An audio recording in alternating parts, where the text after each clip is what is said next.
some folks. All right, so I want to talk about the problem of political polarization, which you all have heard about, which is, of course, paralyzing our country right now, hurting our families. And so I'm going to begin with some context for this, what's happening. And then I'm going to engage you in a few minutes of conversation about the sources, what you see as the sources of this big rise in polarization. And then I'm going to talk about some skills that we've learned in this work called Braver Angels for how to communicate with people you disagree with politically, and talk a little bit about that organization. And I have a video, about an 8 or 9 minute video from Van Jones and CNN, where he observed one of our Brave Angels Red Blue workshops, and then we'll have some time for questions. So that's where we're heading. And thank you, folks, for being on the screen. I now feel less alone on the screen. Nice to see some friendly faces. Okay, so I'm going to go to a PowerPoint for this first part. Okay, so starting here, the problem of polarization.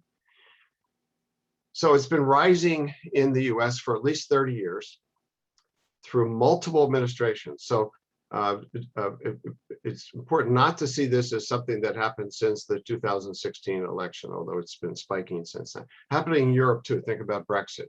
So a rising phenomenon. Some historians believe that we're now experiencing polarization at levels not seen since the 1850s. Ominous, because we know what happened after that.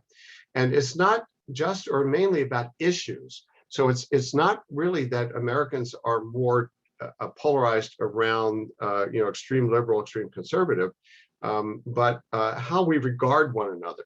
So political scientists call this affective polarization, or emotional polarization, relationship polarization, sectarianism.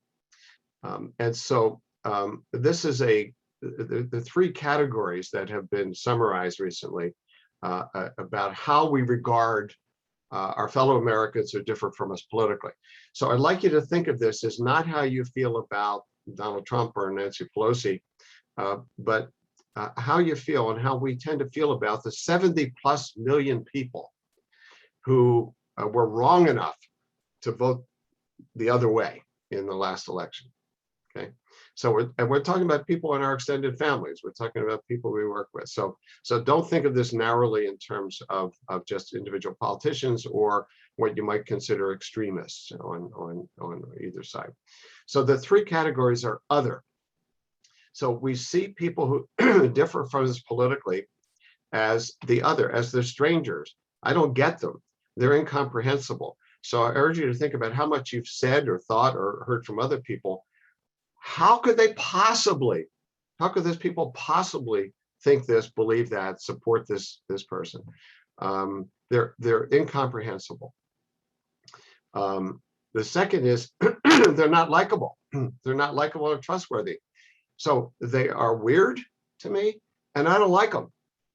And there's lots of research on this that political scientists do with something called feeling thermometer, where they ask people from 0 to 100 degrees of temperature how they feel about their own political side and how they feel about the other political side.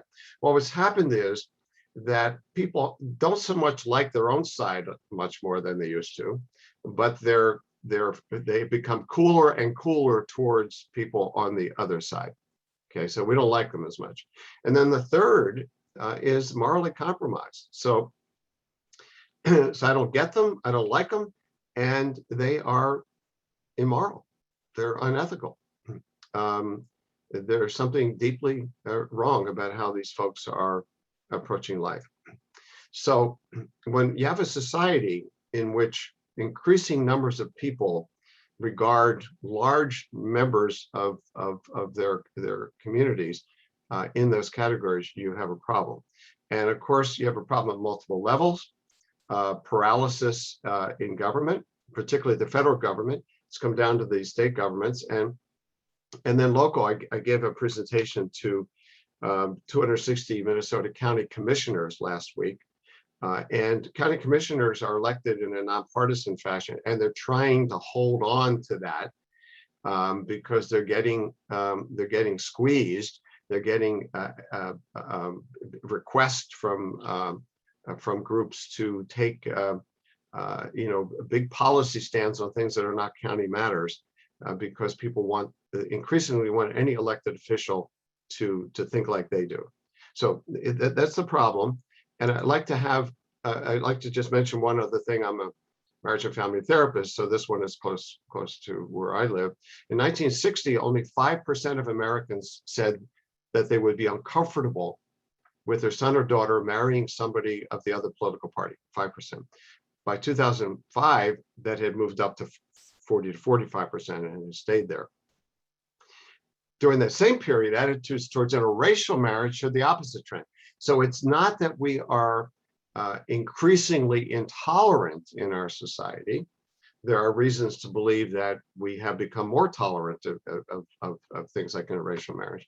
I mean, we have gay marriage now, but we've gone in the opposite direction when it comes to somebody from the other political party marrying into our family.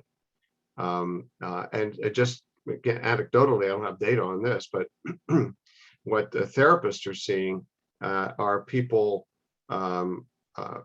getting into serious couple problems, people even divorcing over political differences, people cutting off family members, not just not going to Thanksgiving dinner, but actually cutting off family members, not just defriending somebody on Facebook, but unfriending them as a person because they differ from you politically. Okay, so here's a discussion question for us. What are some of the sources of this rise in polarization over the last 30 years? So I'd like you to think about what's changed in our society, particularly over the last 30 years, because that's the big rise, okay? It's not that we haven't had polarization before, but what are some of the sources? And keep in mind that it's happening around the world and across US presidential administrations. So just please don't take the low road and say, well, it's the other side and it's it's the last person elected president or whatever, because it's happening more broadly as well. And so I'm going to so I invite people, that's great. I invite people to put some things into chat. And the first one I saw was social media. I'm going to have to go into chat here so I can keep up with you all.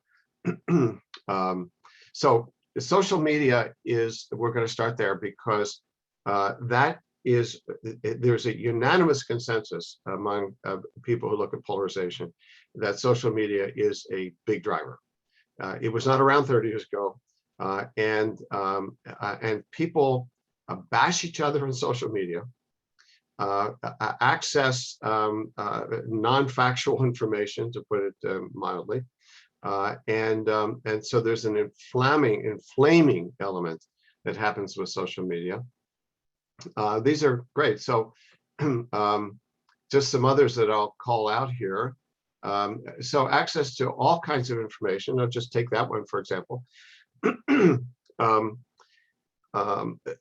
used to be fewer sources of information. Now, there were some downsides to that, but some of us are old enough to remember when there were, on TV, there were 3 networks, commercial networks and public television.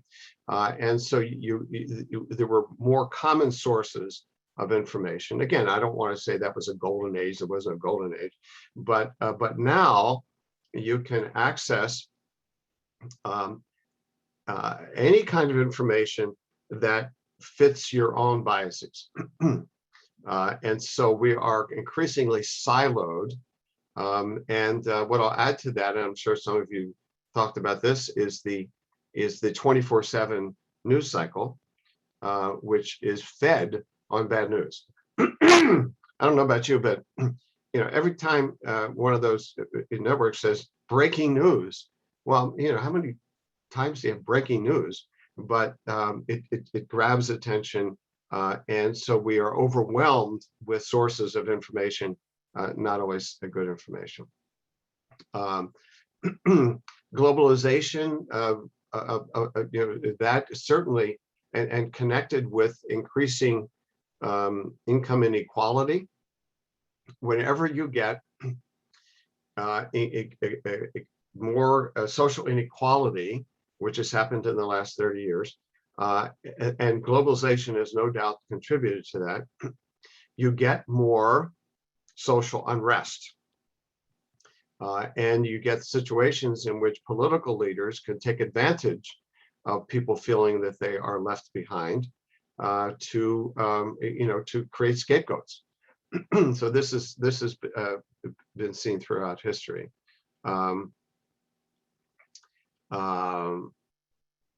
So let me take some others here. Well, I'm wondering if you'd be willing to talk to a lot of people are talking about the fairness doctrine. Yeah. So the fairness doctrine used to be applicable on radio and TV, which was they were required to give time to groups who had opposing viewpoints, and that was and the idea was, if you're using public airways and you are leasing those, you had an obligation to present multiple sides of issues. And that went away during the great deregulation period. I don't know exactly whether it was in the 70s or 80s, or maybe in the 80s, but that meant you would not, usually do not get access, certainly on TV and radio, you don't get access to competing viewpoints. So so I appreciate, I'm just looking at the number of things that you said. I'll add some, and I'm sure you could go on with your list, but gerrymandering has created a situation where many, or even most politicians, certainly in Congress and say in the House of Representatives, I think something like 80% of districts are safe districts. Through gerrymandering, you have this situation where you don't have to much worry about appealing to people who differ from you politically across the aisle. Your main threat to remaining in office is people who are more radical on your side.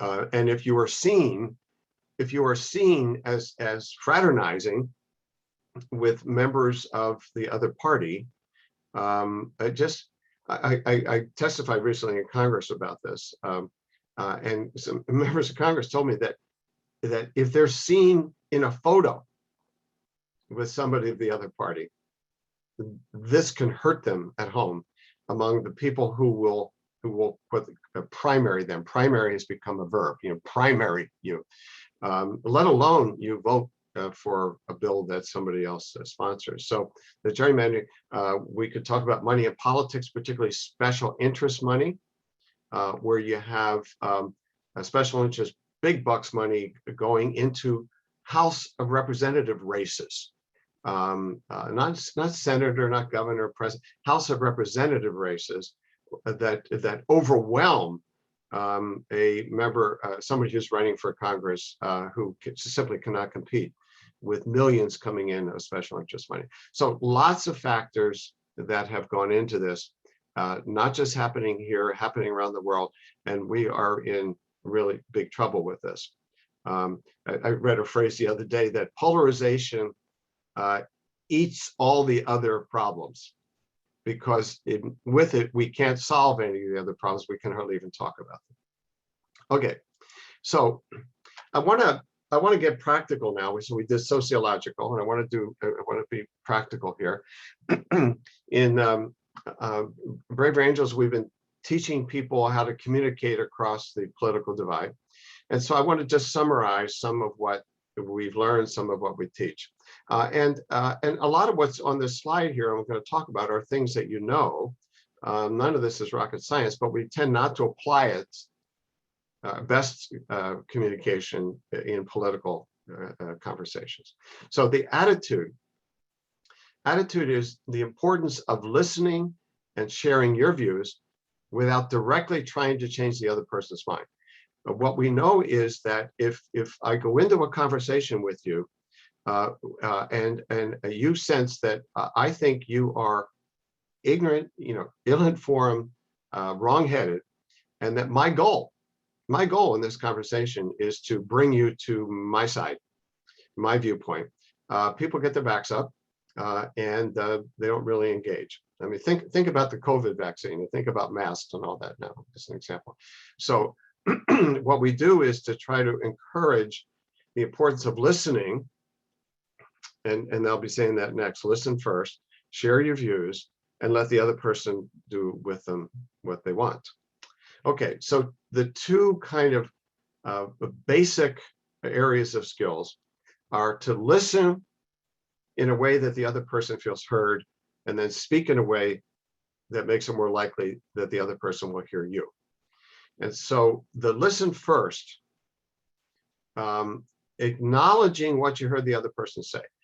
A lot of political difference conversations go like this. I say up, you say down. I say hot, you say cold. You say left, I say right. With neither person stopping to acknowledge that they just took in what the other person said. So you say hot, and I say, I get you. Hot's really important to you, or universal health care is really important to you, or small government is really important to you, okay, on an issue like this. So if I acknowledge that I just heard what you said, you may not just keep repeating it. So we talk about red, blue. So red leaning more conservative, blue leaning more liberal. If you're a blue and talking about the government's role in healthcare, and you think something like Medicare for all is the way to go, and the other person says, I don't trust government to expand anything because I think they will really mess it up. If I just say, well, I think there's a lot of needy people in this world, and the systems work well in Europe and Canada, there's a chance that we are not even going to begin to connect.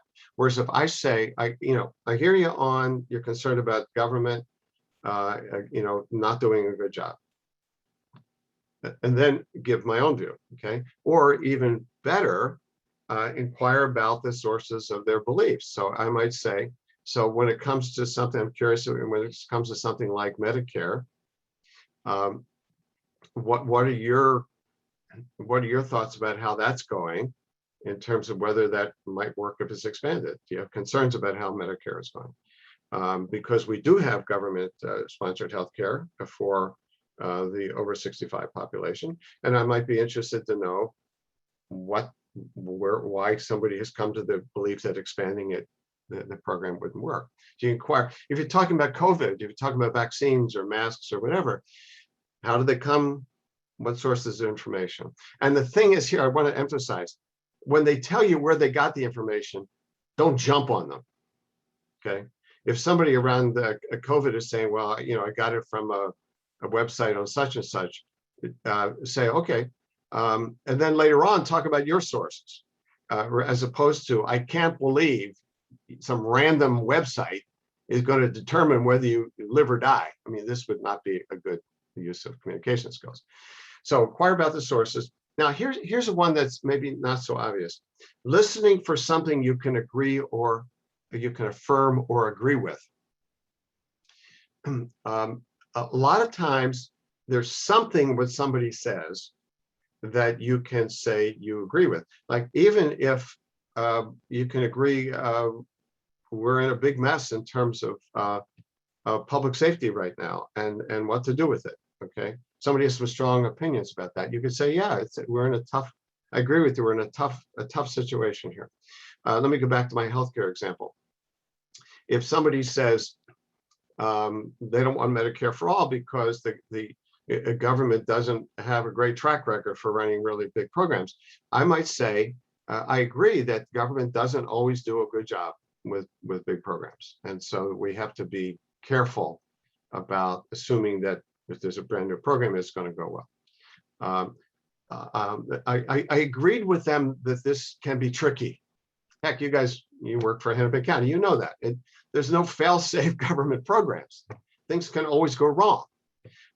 If I can affirm, if I can agree with that, it softens the other person. It softens the other person. So find something you can affirm and agree with. And listening for values and life experiences underneath specific political views. Now, if somebody has very strong views on something, say gun rights, gun control, abortion, if they have strong views of policing, there's often a story there. There's a backstory behind strong views. So I like to talk to my daughter's father-in-law from Texas when they come up and visit. The rest of the family doesn't ever want us to talk, but we talk just fine. And I'm interested in not only his political views, but where they come from. And so for something like affirmative action, he has some life experiences that really, from his perspective, turned him off to affirmative action. And they were strong life experiences. And so I need to be able to, it's helpful if I hear that, is what I'm saying. It's helpful if I hear it. So listening away, the other person feels heard, speaking in a way that makes it more likely that the other person will hear you. So the classic here, and you've heard this before, again, this is not brand new stuff. We're applying it to politics, and often people don't apply it to politics. I statements rather than true statements. So this is how I come down on this. This is my view about where we should go with healthcare or with policing and public safety, rather than this is how it is. Just, well, COVID's on all our minds. Okay, from what I am going to combine it with the next one. From what I have learned in looking into talking to my doctor about the vaccine, this is where I come down on this. That I've gotten it. I think it's best, for the public good and public safety, and for almost all individuals to get the vaccine. So using I instead of saying the vaccine saves lives. The vaccine is scientifically validated. Okay, truth statements tend to just immediately bump up against somebody else's truth statements. Whereas if you say I, and saying I statements doesn't mean you're mealy-mouthed about it. You can say how firmly you believe this, but I statements rather than true statement, how you came to your point of view, telling a story. If you're going to be talking about gun rights and gun control, there may be a story there. Okay. My wife was an emergency room nurse for a lot of years, saw a lot of bullet holes and people with devastating experiences. Okay, and the more guns were out there, the more she saw this. That's a pretty strong statement. Okay, it's based on an experience, on a story. It humanizes her in that conversation as opposed to only reciting statistics. And then the last is to go back and forth between acknowledging the other person's statement and elaborating your view. Instead of going up, down, hot, cold, I get you on that. I hear you on your view about whatever, policing, guns, whatever, Trump. And where I come down on that is here, is in this, back and forth, back and forth. If you do that, you actually may find some common ground. You may agree, for example, I was facilitating a conversation about healthcare with a group of reds and blues. The common ground was current system is a mess. And people on both sides were, had nearly gone bankrupt over healthcare costs, and very confusing system. You don't want anything, you don't know what you're paying. Um, and everybody agreed everybody needs good healthcare, and this system isn't working. And boy, if you can do that because you're using these skills, it's much easier to go to another step where you're likely to really disagree about the policy and how to get there. But what happens, I've learned in conversations, is we start with the policy. We start with the bill in Congress. We start with, in Minneapolis with the charter amendments. We start there, and then we immediately butt heads, as opposed to, well, what's underneath it? Do we all want safe communities? Do we all want the best possible policing? Do we all agree that there's challenges that have been occurring with policing? Can we go back and forth and see where we might agree before we toss out slogans on either side? So if I talk from my perspective instead of labeling yours, because one of the big mistakes that people make is, instead of using these skills, they say, well, that's racist, or that's a socialist, or that's you're talking about critical race theory and you want to impose it on our kids. Well, what the heck? Where did I say that? And so if people can do less characterizing of the other person's view and sticking to their own view and trying to listen to the other, these conversations go much better. Okay, so those are some kind of practical tips to think of. I'll go back and say one other thing here. I keep emphasizing, I didn't make these up. Brave Angels didn't make these up from scratch. These are established, validated, if you will, evidence-based good ways to communicate.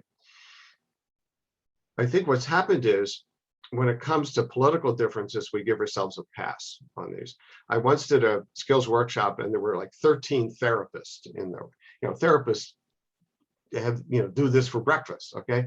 And what they said was, when I asked people what they're taking with from the workshop, a lot of them said they never thought to apply what they know how to do in communication to politics.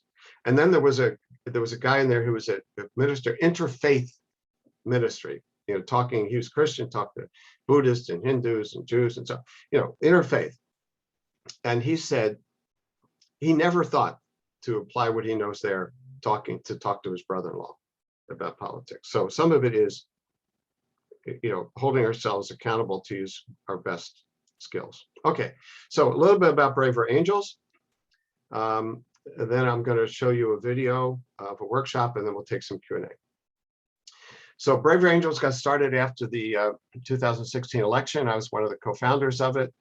It's a citizens organization, nonprofit, uniting red and blue Americans in a working alliance to depolarize America.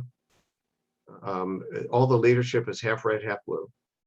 As individuals, we try to understand the other side's point of view, even if we don't agree with it. In our communities, we engage those we disagree with, looking for common ground and ways to work together. And in politics, we support principles that bring us together rather than divide us. And I want to comment just on the politics one. After these 5 years now, we're getting more interest from political leaders. I mentioned the county commissioners, and we're getting interest in Congress. I'm going to be doing our first facilitated one-to-one conversation between a Republican and Democrat in the House of Representatives. And we've begun to do workshops for staffers on Capitol Hill. So we're getting that kind of interest. So we offer various workshops. A red-blue workshop where we bring 8 reds and 8 blues together for either 3 hours or a full day in structured activities designed to help people understand each other beyond differences, beyond stereotypes, understand each other beyond stereotypes, and find common ground if possible. We teach a variety of workshops that are skills-oriented, skills for communicating across the divide. I talked about some of those skills a minute ago. We have a workshop called Depolarizing Within, in which each of us gets a chance to look at our own tendency to demonize and stereotype millions of people who differ from us politically, and then how to be an agent of depolarization within one's own group when the conversations veer into the stereotype and dismissing, demonizing. Families and politics, because how to deal with family members so we differ with politically. So there, for instance, you get to learn how to deal with the family gladiator or the family sniper, the peacemaker who won't allow any conversations. Depolarizing conversations about race. So we have a workshop on how to talk about race in public policy in a way that is consistent with the principles, democratic principles of our country, where we hear one another, we say what we think, we talk respectfully about race and public policy across the red-blue divide. We have debates where national and local debates taking on difficult topics. Everything from resolve, we should defund the police. That was one of them. We had a debate about was the election stolen? And what I can tell you is that people on both sides get nervous about debating these things. And our view is, if it's a prominent, important public conversation going out there, we need to have structured ways to communicate. We have webinars, podcasts, and so on. We also have one-to-one conversations where people have structured one-to-one conversations across red-blue, across racial lines, across rural and urban. So lots going on. We started 5 years ago, and there've been 1,000 of these workshops. We move them online. We'll be hopefully going back to in-person before long. And then the last thing I want to do then is show you a few minutes of a red-blue workshop that was covered by CNN's Van Jones. And then after that, we'll take some questions. And I'm going back to a different share screen for this workshop. So again, the red-blue is where we bring together a group of conservatives and liberals, and you'll see Van Jones introducing it, and you'll take a look at the workshop. This week, we saw politicians acting like preschoolers again. A meeting that was supposed to be about Syria turned into another instance of name calling and finger pointing. And what's worse, this behavior is being mirrored by regular people all across the country. Liberals and conservatives can't talk to each other anymore, tearing up friendships and families. I recently found out a group that's trying to heal this division. It's called Better Angels. And since 2016, they've been hosting workshops all over the country, bringing folks together to find common ground. I went to one of their red-blue workshops last weekend in Evanston, Illinois. Take a look. So the goals are more understanding, seeing if there's something in common. Here's something special. Conservatives and liberals sitting side by side, talking, smiling, actually listening to each other. Hamilton trained here as a red, coming here out of frustration in some ways, because I feel like, we've been excommunicated from a lot of our friends in the last couple of years, and it makes me sad. They're here for a workshop put on by the Better Angels group. Their goal is to help bridge the divide among liberals and conservatives, and some community members have come to watch. I'm Drew Morrison. I came here as a blue today. We need to be able to have real constructive dialogue among each other, even among issues that we may disagree on. Now, they split up into reds and blues. Reds for conservative, blues for liberal. And they discuss the stereotypes they think the other side believes about them. Judgmental. Anti-religious. And are there any grains of truth to these perceptions? Hyper PC. Okay, so what is true here? We attack people for saying the words rather than attacking the words themselves. Is there a kernel of truth in the stereotype that the Reds are closed-minded, intolerant? There are principles that I stand by. It may look intolerant in some ways, but abiding by the rule of law with respect to immigration, abiding by the rule of law for things like that, it looks intolerant. Both say they're surprised by what they hear from the other side. A lot of Reds recognize that they're, the descendants of immigrants and they're pro-immigration. A lot of ink and TV airtime has been spilled on some of the sensational and very dramatic things that have been occurring at the border.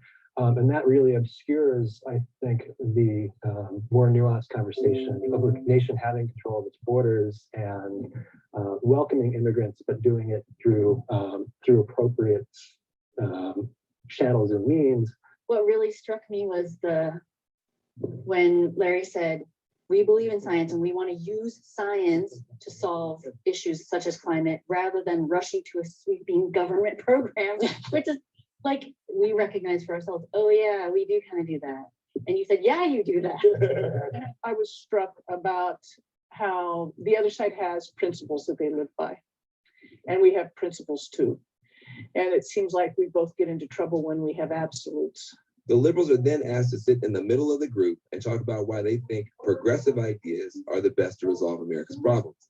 As they answer, the conservatives are allowed only to listen, no rebuttals, no interruptions. I think that inequality causes some people to feel like burn it all down. I don't want to burn it all down. So I think, frankly, in the interest of preserving capitalism, we need to engage in, as you say, leveling the playing field, redistribution, giving people a stake in the system. Blue values in terms of being accepting and open to very diverse points of view, or open-minded about moral values, right? Like, so same-sex marriage, sexual orientation, gender fluidity, these things I think are good for the United States because they're acknowledging and giving a voice and including groups that have been historically marginalized, have had no voice. What are your reservations or concerns about your own side, about the blue side? Some of my experiences have been that in a lot of cases, if you don't adhere to every single value or every single position, then you're marginalized, or you're seen as sort of betraying the cause in a way. Yeah. I agree that words matter and that words can hurt. But I see arguments being shut down. I see people not being allowed to speak. Next, it's the conservatives' turn. I think what's great about the red vision is it emphasizes personal freedoms.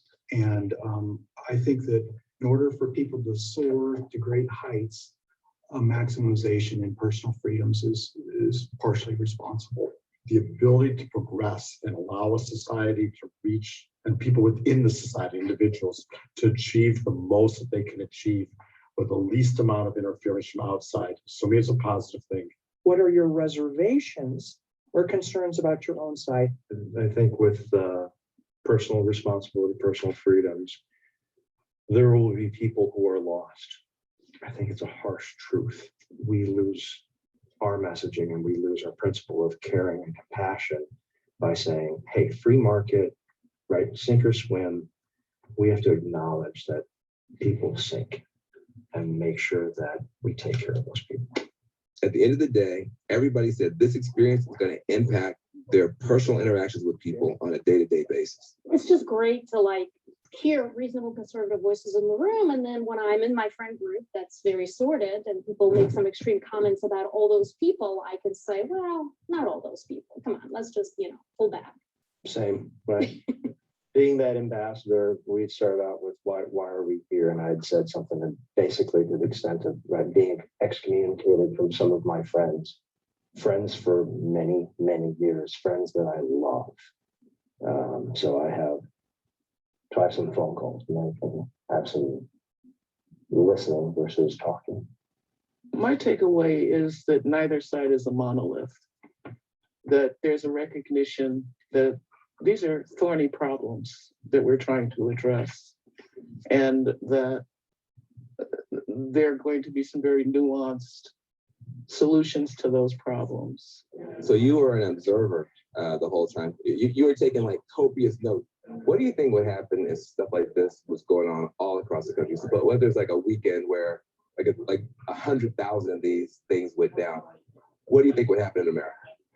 I think people would be better equipped to have these sorts of conversations and think in terms of working together towards solutions to problems rather than seeing the other side as just a barrier to progress. We got to know each other a little bit better as people. What is causing you to want to be this deeply involved in this bipartisan work? It's about relationships. I'm a physician, I'm a parent, I'm a spouse, I'm a daughter, I'm a friend.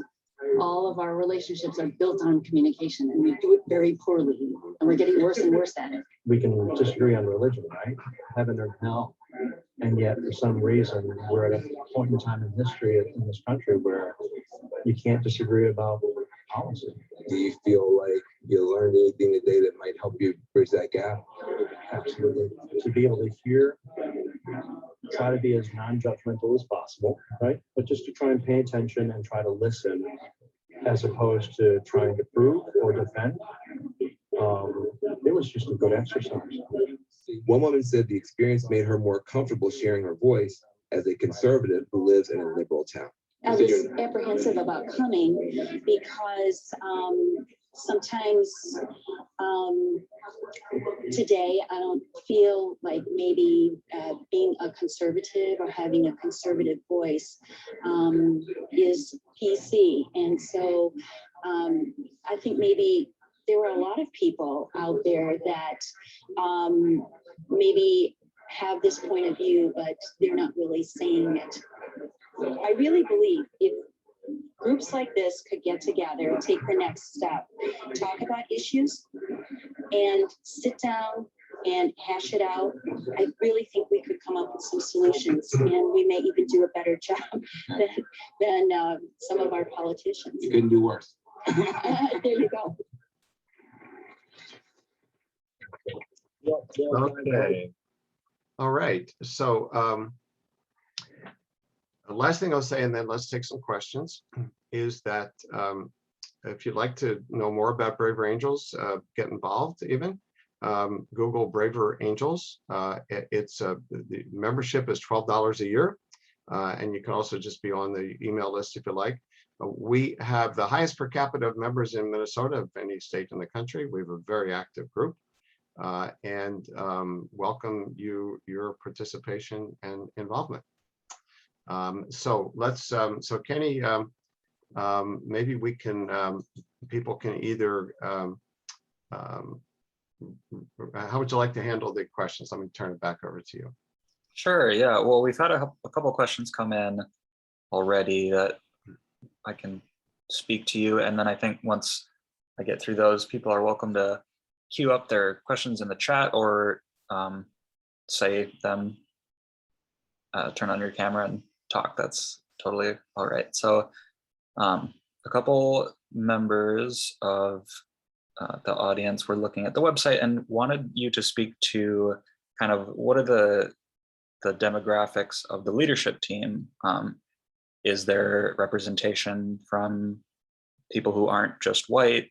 Is there representation from the Black community within Braver Angels leadership? Sure.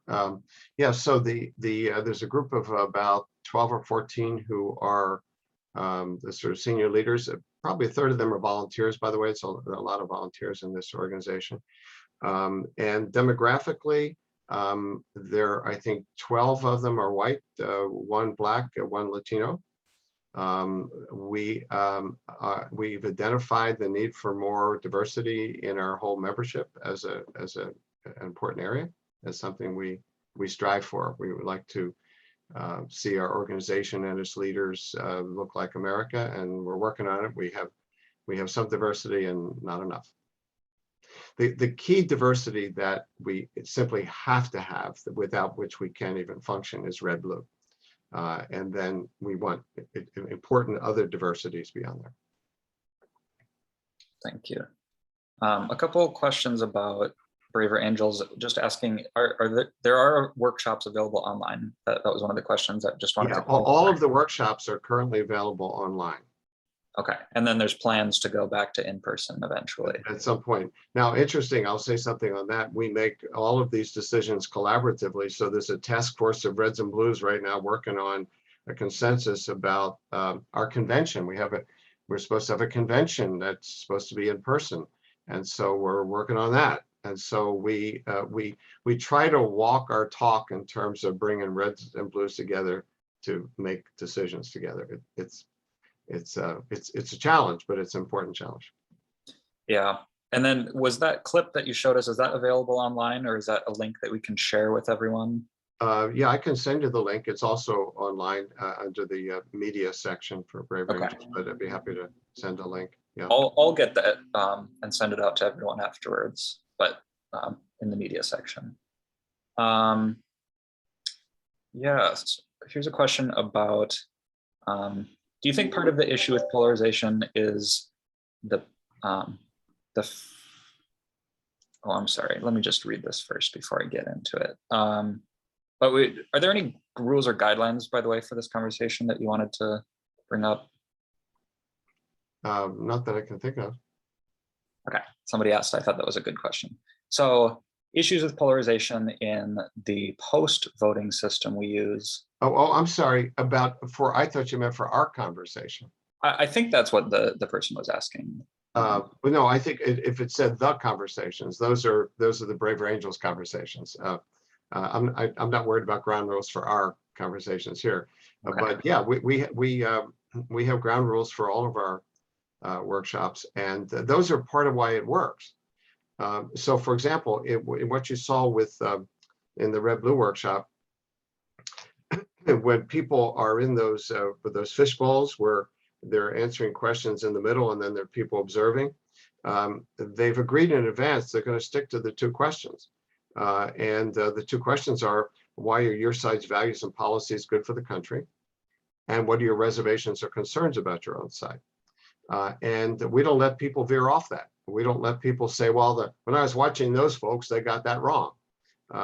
They've agreed to stick to the questions on the table.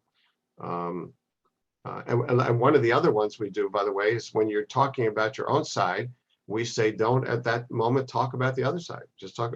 So in other words, if you think that money is too much involved with politicians on your own side, then we say, just say that. Don't say, well, it's true the other side too. No, just talk about your own side. So anyway, we have very clear ground rules, and that's part of why these tend to work. Thank you. Bobby, you put a comment, and I'm going to try and summarize it, but if I get it wrong, please jump in. You're asking about, is part of this issue of polarization the two-party system that's so dominant in the United States? And we're looking at, for example, the recent German election where, and a lot of other European countries where it's more of this parliament style where there's a lot of different major parties. Yeah, I just give you my own view about that. I think that is a factor. Sometimes people call it not a monopoly, a duopoly, and the two parties have become further and further apart. So the most conservative Democrat is to the left of the most liberal Republican now. It did not used to be that way. Some of us are old enough to remember liberal Republicans, conservative Democrats, and so on. So I think the two-party system is one of the challenges. However, polarization is happening in Europe. I mean, think about England with Brexit. So there's not one solution, but I agree that is an issue. Thank you. We got another question, and I think this is interesting because it kind of came up in the video that you showed us. One person in that video was talking about it's okay to disagree about religion, but not policy. But at the same time, this commenter in the chat is pointing out religious influence on politics does get weaponized, and it has been over the last 40 years within policy. So they aren't really disconnected in a lot of ways. So if you could speak to that. Sure, and I don't think the individual who said that was trying to make a sociological commentary about religion and politics, but just to say that at sort of a personal level, some people find it easier to talk about religious differences than policy and political differences. One of the new projects we have is it's called Loved Ones Divided by Politics, and we do this every couple of months where family members, who are divided by politics, volunteer to have me interview them in front of a live audience, and we've recorded those. And the couple we did, they've been married for 25 years, and it's she's Jewish, he's Christian, and both devout in their religious beliefs, but it never was an issue for them. Because the way they defined politics was it's your personal belief, and that's cool. But boy, him being red and her being blue, and particularly after Donald Trump was elected, it became an issue. So I think that's what that was about how people have come, they accept religious differences. I mean, I'm old enough to remember when Catholics and Protestants were at each other's throats. So that has calmed down as a dividing point as politics has picked up. And some commentators believe that political identity has replaced religious identity as a marker of who we are. In a way that when I was growing up, it was much more religious identity. And it's harder to deal with identity issues when they're in politics than it is with policy, because it can feel like I'm compromising, I'm betraying my side, I'm compromising something core about me. And politics can also be about pragmatic solutions and pragmatic, interfaith groups don't tend to do pragmatic solutions, right? And so that's becoming an issue, I think, in our politics. Thank you. I think this next question speaks to some of the tactics that Braver Angels uses, and it's about this kind of facts versus views and opinions. How can we have our own views and opinions, but then be expected not to, or I mean, we can't have our own facts because facts don't belong to people. So yeah. Well, these are all great questions.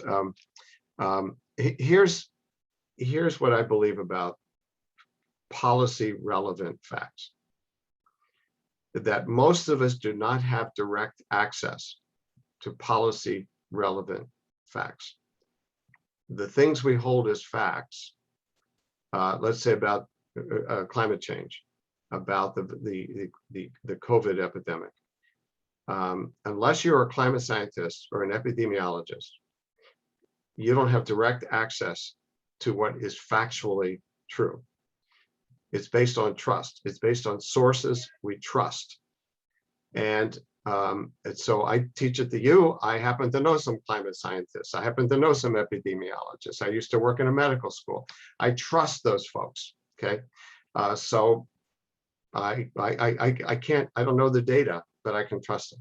If I don't trust people at universities, if I don't trust a lot of folks in government, I have other sources I trust. Then those are the facts that I follow. So it's too easy, I'm suggesting, to say if we disagree about facts, then how can we even talk together? When we say that, we assume I have the facts, and by the way, you don't. But secondly, it loses the interpersonal and social trust aspects of policy relevant facts. We have a trust divide, a social trust divide that is underlying the fact divide. And so we have to try to keep working on the social trust aspects of this. thank you. We have another question, which is about how do emotions play into these conversations? And emotions can get in the way of listening and hearing differences of opinion. I think emotions can also be a part of progress with people. I mean, if you get to that emotional stage of a conversation, that's when things can really change. Yeah, so we try to slow things down so that people can listen and not get reactive. Okay, and so they have time to think about what they want to say and say it in their best way. That's what we do. So there's emotion. I mean, people come to our workshops nervous, okay, and they say things that trigger people. They hear things that trigger them. If you create the right environment, then the emotion becomes something that we can process in our brains, in our cerebral cortex, rather than flood us. What often happens, if you want to see a poor example of reds and blues, Oprah Winfrey on 60 Minutes a couple years ago got 7 reds, 7 blues around the table and just said things like, "What do you think about the Russian situation?" Okay, and it was like a bunch of lions and tigers with red meat in the middle. I think those same good people, if you put them into a process like we have with Braver Angels, they would be feeling things, but they could also use their higher brain functionings. It looks like we're about out of time. I know everyone's eager to get back to work, but let me just say that it's great to talk to folks at working for Hennepin County. I'm proud of our university partnership with Hennepin County, and was eager to participate in this today. Yeah, thank you so much, Bill, and thanks for everyone for being so engaged. These questions are awesome. I'll definitely be stepping away thinking about them and all this that we talked about. So thank you all. Thank you for coming. Appreciate it. And thank you, Bill. Okay. All right, take care, everyone, and I'll get an email out to people with some resources, so you can expect that sometime tomorrow.